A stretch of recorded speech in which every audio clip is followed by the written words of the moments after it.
This is a tutorial for assignment 2, and you may have noticed that assignment 2 has 3 parts, 2A, B, and C. Essentially, you're going to be developing an online module, submitting that as a draft, and then they'll be peer reviewed by someone else in the class. You'll each be assigned somebody else's module to look at. And then finally, after you make changes based on their suggestions, you will submit that as a finalized module for adult learning. Adults are learning online. You are in an online course. Many of you are in an online degree. Many of you pick up your smartphone phone to learn about something. It's not something that's in the future. It's in the present. It's also somewhat in the past. And so there's no way to ignore and should not ignore this in a class on adult education, how to develop or at least have some experience with using some digital tools or online tools for having a learning component for the adults that you work with. So here in this tutorial, I'll just cover a couple of the highlights of this assignment, and then we're going to look at Canvas in particular. If you choose to use that tool, and I'm going to give you lots of options here, you can use many tools to organize content. Some of them might be tools that are within your organization, or you're just more comfortable with maybe some type of website tool. I'll talk about the differences here in a minute. But you will have options. I'm just going to present to you how to use Canvas as that tool for developing your online instruction. And quite honestly, they all work in very similar ways.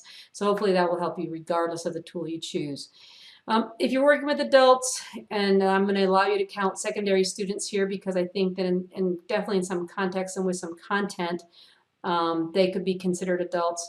You are going to be developing an online module. And I've created a link here to instructional design models.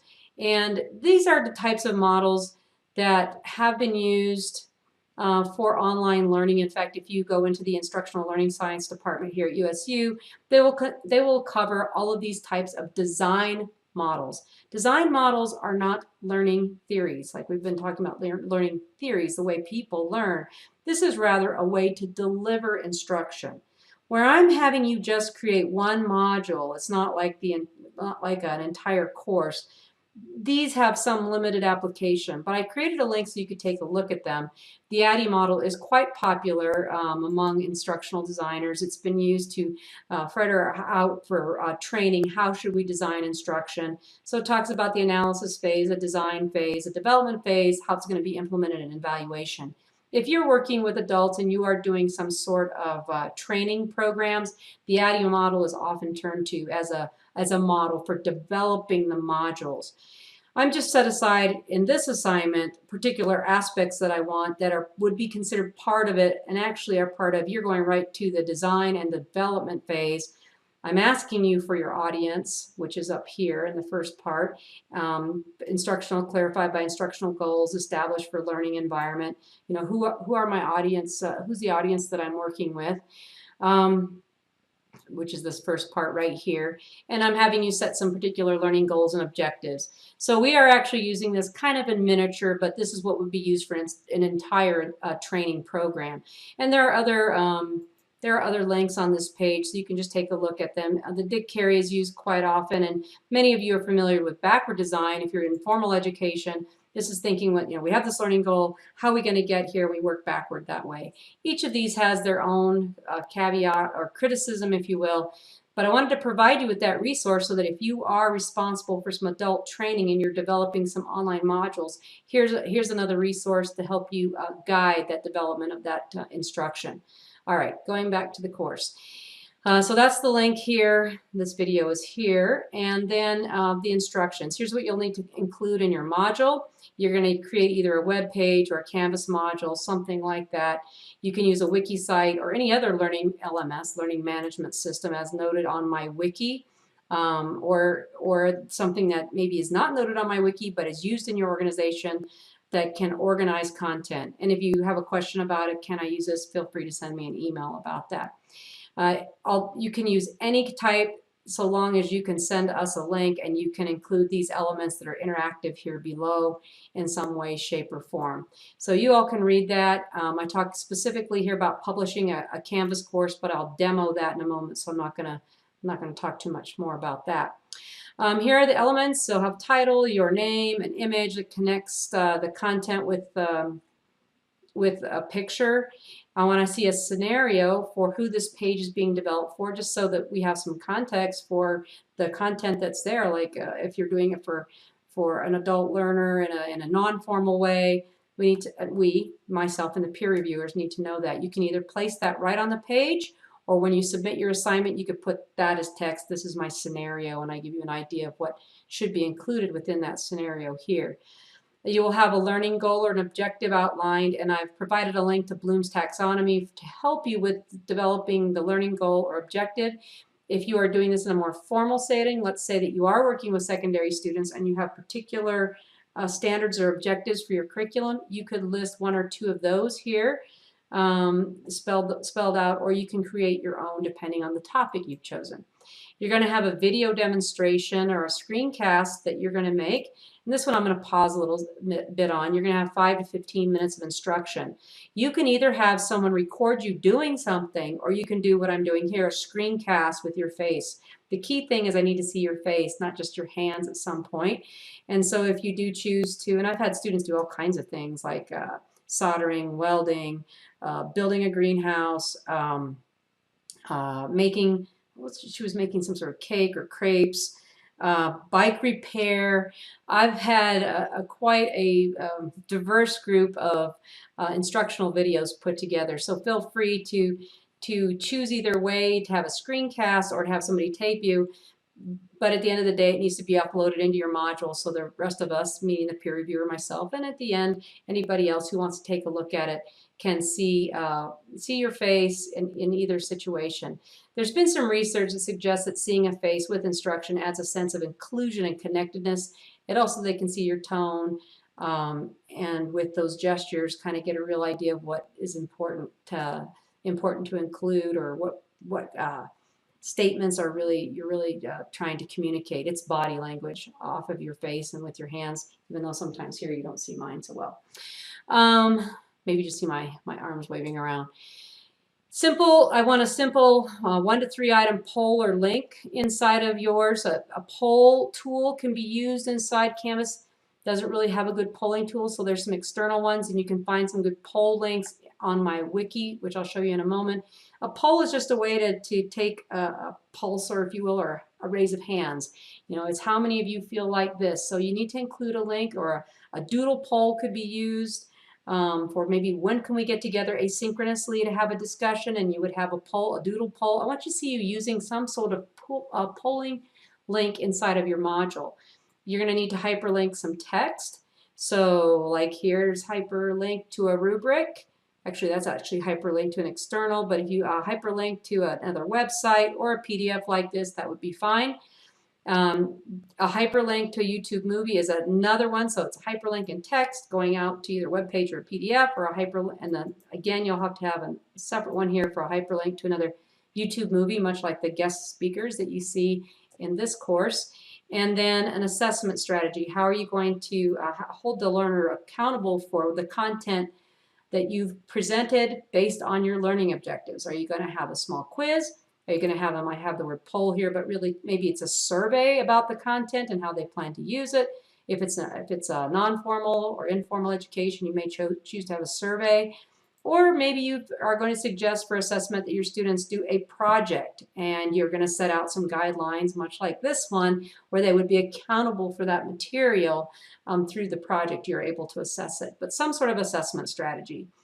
So this page that you're creating should be much like a weekly module pages that you see in this course. I don't want to see lots of different modules. I mean, if you really get into this and you're doing this for maybe something you're doing at work and you want to create multiple pages or modules, that's great, you can do it. But for the purposes of the assignment, I'm looking for one, much like you would see for a weekly module in this course. Difference between pages and modules. Inside of Canvas, you may have noticed, in fact, I can probably show you up here, there's a pages. It's grayed out because I don't show that to you as navigation. So pages, and then there's another one down here, modules. They're great because I'm not showing them to you, but I can see them. Modules make it possible so at the bottom of each page you can, and you can't see it here because this is an assignment, but it says go to next, go to next. So inside of a module, you may have one page, A person may have one module with several pages inside, and each time they click, it goes next page, next page. But for this class, just making a page or making a module with one page is acceptable. And you'll see as you start to play with this, I just need one page with all the content. And I'm going to demo the page system because I don't need multiple screens shown to me. If you want to stretch your abilities and really try creating something that's more than one screen, feel free to engage with the module approach. All right, even though I'm calling this a module, you are really just creating a page. All right, back down here to where we are, the rubric. So as you're creating and you see what the list of items are, feel free to open the rubric to see what would be considered well done on this project, and that will be the same rubric used by your peers and by myself, and then the due dates are here. There are some tools, Spielmaker's eTools Wiki, which I have shared in other classes, but I'll highlight here because then you'll be able to find them quickly for use to develop this. If you're looking for some assessment tools, they're here. These are the survey tools that you could use. These are some outside of Canvas, some outside quizzing tools. If you're in Canvas, you can actually use the Canvas tool to create a quiz. But let's say that you choose something like Squarespace or Wix or Weebly as your content management system, and that's the difference. A web page typically just is a place to, like Wix, Weebly, Squarespace, to house content. But a learning management system would be something that would allow you to have interactivity, and it has tools built in. So for example, if I click over here to these learning tools, learning management systems like Canvas and Schoology and Edmodo, which is very popular among educators, are used because they already have tools built in. But if you choose to use content management, formerly known as website building tools, you may then have to go outside to bring a quiz to your page where students interact with that quiz. Either way that you want to get that onto your page, I'm fine, but keep in mind that if you use Canvas or you use Joomla or you use Schoology or Edmodo or Moodle, and by the way, I've only put the free ones that will have a free access on this page. These will come with tools built in. So you can choose whichever way you want to do it. You want to use built-in tools, you want to just create it here. And quite honestly, even inside of Canvas, you can still create links to outside tools. I like Quizlet, I like Kahoot, and quite honestly, the quiz tool inside of Canvas is useful, and it will automatically add your scores, but it doesn't have what I like in Kahoot, a kind of a gaming atmosphere, or what Quizlet has, which is also some games and some vocabulary tools and things like that. So you can still, in your Canvas page, have these external tools. Going back here to the assessment tool page, where you have the online Quizlet and Kahoot and so forth, you can still include these on your Canvas page. You don't have to use the Canvas quiz. I'm just explaining the difference between content management and learning management systems. So feel free to dig through these resources, read a little bit more about them, include them on your site to meet the assignment. Maybe you try a couple of different tools and you're like, well, I like that one better. And see, each of them have their own little quirks, and some of them have their own pricing structures for how many things you can do for free and so forth. Feel free to take a look at those different tools. I also have a link here to Digital Presentation School Scoopit. And Scoopit is a curation website that there are a couple of authors who have grabbed some other presentation tools that you might be interested in taking a look at. Finally, at the bottom of the assignment page are some examples from previous students, and I believe as I looked at these today, all of them did use Canvas in some way, shape, or form. I'll try and see if I can grab one or two that maybe used a wiki page, or I'm thinking there was a student that used Weebly. And just use a tool that you either want to try, or maybe you're comfortable with, or that your school uses. Again, I don't really care what it is that you choose to use, but I want you to figure out how to put content on a page that would be related to adult learning. All right, so I'm going to show you then how to use Canvas. And when you log in, you probably see here on your list of courses, let me see if I can click on this. I have all the courses that I've highlighted here, but when you click on all courses, you're probably going to see a Canvas shell for a course that has your name on it. And that's for this course. It's basically a blank slate for you to build upon, for you to add content.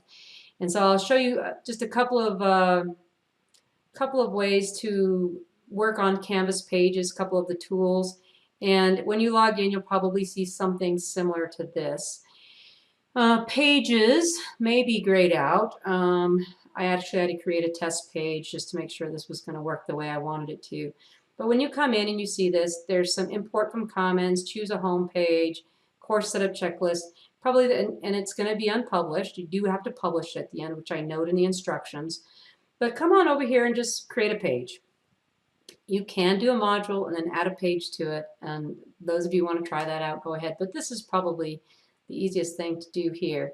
You see my test page, but I'm not going to use that one. That was just to make sure all of this is going to work for my demo here. So you'll see nothing there.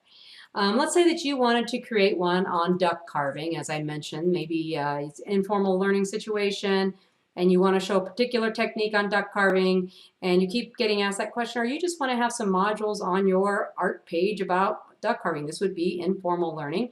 If you're doing it for formal and maybe it's welding 101, you can just change the title up here to whatever you like for the page. It's actually going to populate on the page, which you'll see in a minute. You can then just come in and start typing the stuff that's being requested from the course assignment. In fact, if I go back here, I could probably go ahead and grab it, and that would help me to make sense of what it is that I need to have inside of my Canvas page. I could do a copy, and that way I make sure I get it all. I could put it right here and say there. Okay, well, I'm going to have the title, so I'm going to delete that. That's already up here, duck carving, that's taken care of. And you'll put your names, instructor, and so forth. So that's one way to handle this section, or have another window open just to make sure you get all of the moving pieces. But you could also just come and say, okay, I want objectives, and then you can start listing them out here. You might say, oh, I would like to make this bold, and I would like to have this pink, and I would like to have this font size larger, maybe 18, something like that. That's pretty good size. And then you could come down here and type your objectives. One of the other things that is asked for is an image, and maybe you want that on the very top. This is probably the most difficult part of Canvas, I think, is getting images into the pages, because it's not that intuitive. You can't just drag it from your desktop and put it in here. So here you can embed an image, but you have to have the image inside of Canvas first. So if I go over here, I can click on images. And I actually already did upload this image duck, but maybe I'll show you how to do this so you understand how to grab things. You can get an image from anywhere on the web. You can put it on your desktop, and then when you're ready to upload a new image, you can click here like this, and you can browse for an image that might be. So let's see. If I browse over here, and I've already deleted duck from here. How do I get an image? Well, let's drag this on over here. Let's say that I'm looking for images on ducks, just for duck carving, and I see there are these kinds of pictures, but let me just look for images, and you can see this is a duck that I've already downloaded. Well, let me say that I wanted to pick out a different kind. Well, that's a goose. Okay, how about this one? That's a YouTube. I don't think I want. That one's nice. I'm going to take this one. Now, make sure that if you are grabbing images from the web that you have the adequate permissions. They're public. Maybe it's preferable actually if you take your own photos. You've paid for them in some way. Basically they are in the public domain. For just my demonstration here, I'm going to grab this duck, which is on what website? Pinterest. Probably might be okay, but I'd have to go to Pinterest to see if it's okay. If I just save the image, and I'm going to put it right on my desktop. I'm going to call it duck 2 because I already have another duck in there. Or duck 1 because I think it was the other one was just duck. Save. Now it's sitting on my desktop. I can go back to Canvas and I can say I want to upload. I want to go find another duck. So I'm going to browse. And there's duck 1. Boom. And I say, yes, put it in course files for now. That's fine. It's duck 1. And I say upload. And duck 1 is going to get uploaded just like that. And you're like, huh, there it is. Perfect. There's duck 1. Now I have my objectives. And now I just need to include all the other elements such as YouTube videos. And in fact, I'll go over here. Maybe I can go to YouTube and find a video on duck carving.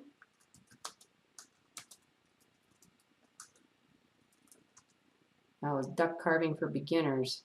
Okay, it doesn't matter. I'm just going to grab a hold of one of these duck carving decoys for the beginner. Like it, pause on that, grab the URL for that duck carving video. This would be for the YouTube video piece that I've asked for. Paste it in here. And then all of a sudden you go, oh, but that's a really ugly URL. Listen, one of the things that I don't want to see is ugly URLs. I want to see hypertext that's linked. So when we have these big ugly URLs on a web page, it just doesn't look good. So I can go in and I can just say, okay, I'm just going to rename this what it's called, Carving Duck Decoys for the Beginner. And we'll do all that. And then I still have my link there, but I have at least a text that looks and makes sense. Up here where I put kind of nonsense, you know, if you're grabbing something, let's say that you are looking for a PDF, and a PDF has got let's find it. Let's just go here out into the web and find duck carving. And now instead of looking for this, we'll look for some sort of somebody's got to have some sort of file sitting here. Of course not when I'm quickly looking for it. Let's say that I want to just create a link to this web page. Wow, that's really long. That's huge. And this is how to carve your first duck decoy. Look how long that URL is. Instead of putting that ugly thing like this, I'm going to actually type out the words, how to carve, is it capitalized? Yes, your first duck decoy. And then I'm going to use the link tool up here. I'm going to say, yes, link it. Insert, and in Canvas it automatically does what we call a target blank, which opens up this link in a different window, which is nice. Other content management, you might have to say target blank so it opens, because you don't really want people leaving your page of instruction because they have to remember their back button or they have to re-log in, and it's kind of annoying. So now I have this working just fine. That's how you would get an image. That's how you would link some text. That's how you would put a YouTube movie in. And that should get you started, at least working with Canvas and some of the other programs. If I click Save and Publish, that means that it's now, if I just click Save, it wouldn't be published. It means people wouldn't be able to see it. But now I have my image. I have my pink text. I have this link opening up, how to carve your first duck decoy. It opened in a new tab. I can go back, and then I can also watch a video. I can watch it in the small version. Well, that's one nice thing too about Canvas is, you know, the commercials that come on before, if you just use them inside of Canvas, it strips the commercials. But if you go out to the web, sometimes you'll get those commercials in the front. One more thing I need to mention is how to get this page set as your home page so that when you click on home or somebody opens up your page, see right now my duck's not showing. How do I get my duck to show on the home page? So back over here onto the right side where you see choose home page, which we ignored at the beginning. Now we can go and say pages, and I want to not do test home. I want to change that. So I can go back here and I want to make duck carving page that I had put all this content on as my front page. And now hopefully when I head back home, I can set that page, choose home page, and now it's duck carving here. Save, and when I log back in, every time my home page is now set to that page I created for duck carving. One last thing, if you want to really try some additional tools inside of here and kind of see what Canvas has to play with, and you want to add some interesting kinds of templates or do something more fancy, I think you could consider going right here to the edit mode, and you can try using some of the other course. It's this little rocket right up here, launch design tools, and you can inside of here do some customized styling and be really fancy here, like choosing a theme. And in fact, maybe some of you have seen these themes in some of your other Canvas courses. This duck image is too large to fit inside some of these themes, but if I picked something like, oh, that one, the recommended ratio of that is not the right size. Maybe generic will generic work. You can try playing around with these different themes, and then you can put graphics in it that you like or you think make sense and work for you. So if I just click one like generic, see what happens here. I can have this and then the ducks below, and I say save, and now I've got some other additional fancy tools inside of my module. Feel free to play around with those as well, but at the end of the day, make sure that everything looks pretty neat and tidy and that it's easy to follow your instruction. All right, that's a quick overview, really not so quick, but that's an overview about how to use Canvas to bring in your content for this assignment. And lots of the other tools work in a very similar fashion. If you have questions, let me know. And also, don't be afraid to use your good friend Google. Google, how, in Canvas, how do I do this? And oftentimes you'll find that somebody else has asked that question, and there'll be a great tutorial link to help you out. Let me know if you do have questions about any part of this assignment. It's a big part of the assignment, and I'm really looking forward to learning something from these online modules that you're putting together.